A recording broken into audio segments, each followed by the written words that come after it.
દુબઈના ઇબ્દા award સ્પર્ધામાં વેરાવળ નજીકના પ્રાચી ગામના એક યુવકે પ્રથમ ઇનામ મેળવ્યું છે. વિવિધ સ્પર્ધામાં 1320 પૈકી ટીવી એડવર્ટાઇઝિંગ કેટેગરીમાં કુલ 43 એન્ટ્રી આવી હતી, જેમાંથી વિશાલે બનાવેલી સેવ ટ્રી એડ ફિલ્મે વેંદાડ માર્યું છે.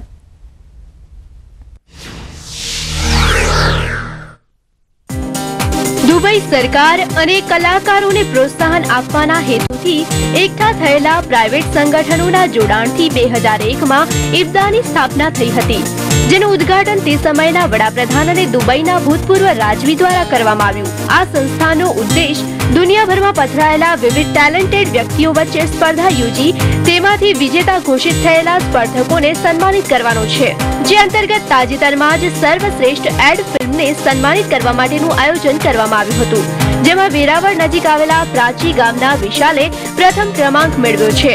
વિશાલે પર્યાવરણ બચાવોની થીમ પર 132 સેકન્ડની એડ ફિલ્મ બનાવી આ સ્પર્ધામાં મોકલી હતી. વળી વિશાલે થોડા સમય પહેલા જ અમદાવાદમાં એનિમેશનનો ડિપ્લોમા કોર્સ જોઈન કર્યો છે, ત્યારે ટૂંક સમયમાં જ આ એવોર્ડ મળતા તેની ખુશીનો કોઈ પાર નથી.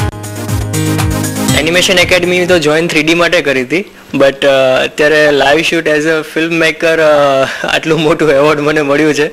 સો લેટ્સ સી, મે બી જો એમાં સારું મને ફાવી જશે, so I will turn to film making or editing side. ઇબ્દા એવોર્ડ સમારોહમાં કેટલીક ખાસ કેટેગરી માટે સ્પર્ધા યોજવામાં આવે છે, જેમાં non news journalism, radio feature, animation, graphic design, analogue photography, print advertising, TV documentary, film TV feature, mobile film, digital design અને ટીવી એડવર્ટાઇઝિંગનો સમાવેશ થાય છે. આ એડ કમ્પ્લીટ થવામાં એપ્રોક્સ 22 to 25 ડેઝ જેવું થયું. એ કન્સેપ્ટ જ્યારે વિચાર્યો એના પછી એના પર વર્ક કર્યું, સર્ચ કર્યું બધું, અને કામ તો એ રીતના કહી શકાય કે એડિટિંગ ફિલ્ડ કે કોઈ બી ફિલ્મ મેકિંગ ફિલ્ડમાં કે એમાં હું જાઉં છું ફિલ્ડમાં, તો this ad is very useful for me. This achievement is very useful for me for that. વિશાલના મતે એડ ફિલ્મ માટેની તેની વિષય પસંદગી અને તેનું એડિટિંગ કૌશલ્ય આ એવોર્ડ મેળવવામાં મુખ્ય આધાર બન્યું છે.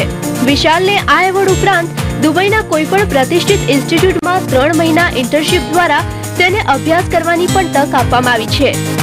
આપણું શહેર ETV સમાચાર, અમદાવાદ.